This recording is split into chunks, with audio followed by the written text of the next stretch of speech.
తింటున్నాం అంటే ఈ నెలతలు సెలవే కదా. ఇంత కష్టపడుతున్నావు కదా మామ, వర్షం పడుతుందంటావా? మన పొలంలో మొలకలు వస్తాయంటావా? ఓ వరుణ దేవుడా, నా పంటలు నీకోసం ఎదురు చూస్తున్నాయి. నీరు రాకపోతే ఈ పంట ఎలా బ్రతుకుతుందయ్యా?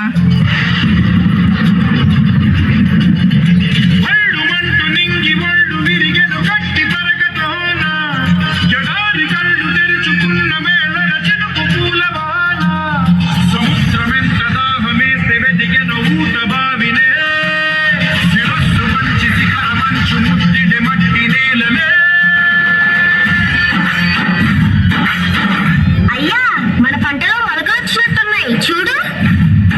నా పొలంలో మొలకలు వచ్చాయి.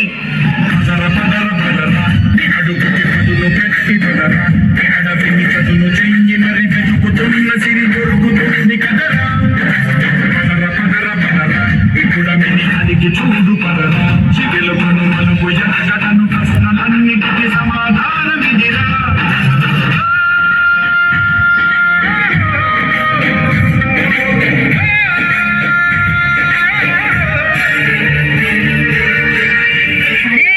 ఏంట్రా రాముడు, అందరూ సంతోషంలో పరవళ్ళు లెక్కేస్తున్నారు ఏంటి?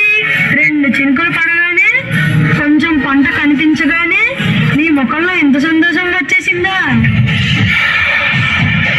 ఒకే కొడాలి పీకేస్తే పీక కోస్తా. అరే, ఈసారి నీ పంటని నాకు అమ్మమని చెప్పడానికి వచ్చా. లేదయ్యా,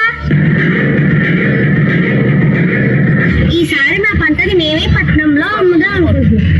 ఎందుకంటే మీరు మాకు చాలా తక్కువ సొమ్ము ఇస్తున్నారు. మేమే అమ్ముకుంటే రూపాయి ఎక్కువ వస్తుందని. ఏంటేటి? పట్టణానికి వెళ్ళి పంట అమ్ముతావా? ఎందుకంటే మీరు మాకు చాలా తక్కువ సొమ్ము ఇస్తున్నారు. మేమే అమ్ముకుంటే రూపాయి ఎక్కువ వస్తుందని. ఏంటేటి? పట్టణానికి వెళ్ళి పంట అమ్ముతావా? నన్ను కాదని నీ పంటని ఎవరు కొంటారో, అసలు ఈ ఊరు నువ్వు ఎలా దాటిస్తావో నేను చూస్తా. ఏయనక పగలనక ఎండనక వాననక బాగనక వరదనక కోడి కూత కుయ్యగానే నాగలెత్తి పొలం ఏరిసాలు పట్టికొండ్ర వేసి దుక్కి దున్నిటుగా లేసి నీరు పెట్టి తమ్ము చేసి విత్తు నాటి పైరు పెంచి అస్తులుండి పుస్తలమ్మి మందు తల్లి కలుపు తీసి కాపు కాచి కోత కోత కుప్ప నూర్చి బస్తా కెట్టి బారుగాను రైతు బిడ్డ నెత్తురంత చెమట చేసి ఎనకేస సొమ్ముని ఎనక్కి తిరిగేలోపు కాజేయడానికి నీకెన్ని గుండెలు.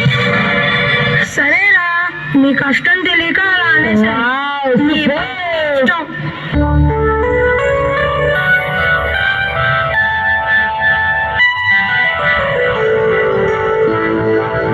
నాన్న, సంక్రాంతి దగ్గరికి వచ్చేస్తుంది. నాకు కొత్త బట్టలు కొనిస్తానన్నావు. నా కాలేజ్ ఫీజు కూడా ఇంకా కట్టలేదు నాన్న. నాన్న నాన్న, నీకు ఒకటి తెలుసా? మొన్న జరిగిన ఎగ్జామ్స్ లో నా క్లాస్ ఫస్ట్ వచ్చింది నాన్న.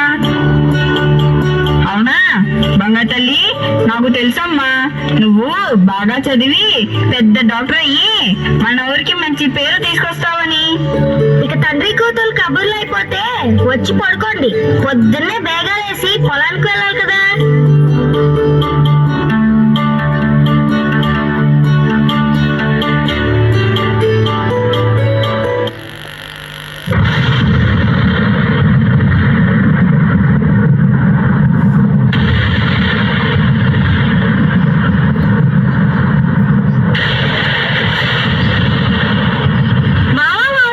ఒక్కసారి ఏంటి ఉరుములు మెరుపులు? వర్షం పడేలా ఉంది. ఒక్కసారి పొలం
విశ్వనాథుడెవ్వరు.